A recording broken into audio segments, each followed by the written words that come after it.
Yes, I did have a question because it feels like, we've either been very warm for the season or we're just getting, I don't want to say wild winter stuff, but like snow when we maybe not might be expecting it. It's the swings, right, that are the thing with the change, right? It's just back and forth really violently. Yeah, it's not really consistent. And the thing about the winter season, it's supposed to snow here. I think people sometimes forget that. We had that 2 years where it didn't snow at all. Those were the first 2 times in our recorded history that we didn't get snow. So winter weather is part of our climate here. So to get some cold temperatures are normal, and some winter weather is pretty average. So this is what we're expecting tomorrow. Temperatures back up into the mid and upper 50s. So this will be the closest we get to average this week in what has been a below average week for the most part. We could see a wintry mix on Friday. This is your typical kind of a winter system for the Carolinas. A little early in the season. Typically, we got to get farther into the winter where we see these, but we have our off to an early start here in December. Some slick spots possible north of Interstate 40 for sure, but for the most part, this will have little to no impact on the roads here in Charlotte, other than them being wet. We know how rain in the commute goes, never a good thing. Now, if we're gonna see slick roads, it's the areas in orange and yellow that we're gonna watch. The gray areas, that's where we expect some winter weather of some kind, so really minimal impacts there. Around Charlotte,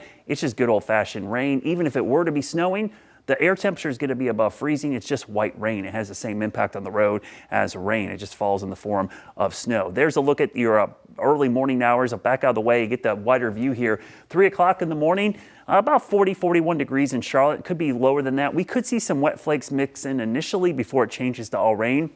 But the biggest threat for winter weather is right along Interstate 40. But even there, it looks like it transitions into rain at some point, if not moves out completely by the middle of the day. This is a much faster system than even the one on Tuesday morning. So this will be in and out fairly quickly, and eventually we'll see temperatures modify. Now, if we're going to see accumulations, you got to look quick because this is going to be melting pretty quickly. A dusting to maybe a half an inch here. The mountains, foothills, and up into Virginia, that's where I think we'll see the highest chances of seeing a couple inches of snow. All in all, not a huge impact for our area. But we'll break down the timing for Charlotte first. There's the rainfall. You can see starting early in the morning, then tapering off by about 1 o'clock. Let's show you the Hickory to Statesville corridor. Does start as snow, mixes in with rain, probably around 8 or 9 in the morning, and even there it ends about lunchtime. Temperatures hover just above the freezing mark, and that will likely keep icy roads at a minimum. But the cold air, it's sticking around. Below average temperatures here, big ridge out west, so we're going to see the cool temperatures last, and that's indicated in our Jerry Hunt Supercenter 7-day forecast.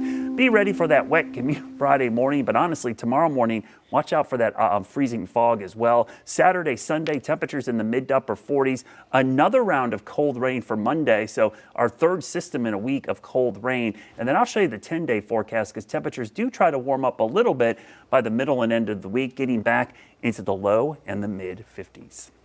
All right, Brad, thank you. And of course, we're reflecting on what just happened yesterday and giving thanks to all of you who donated to the WCNC Charlotte Magical Toy Drive, including those who donated through yesterday's telethon specifically.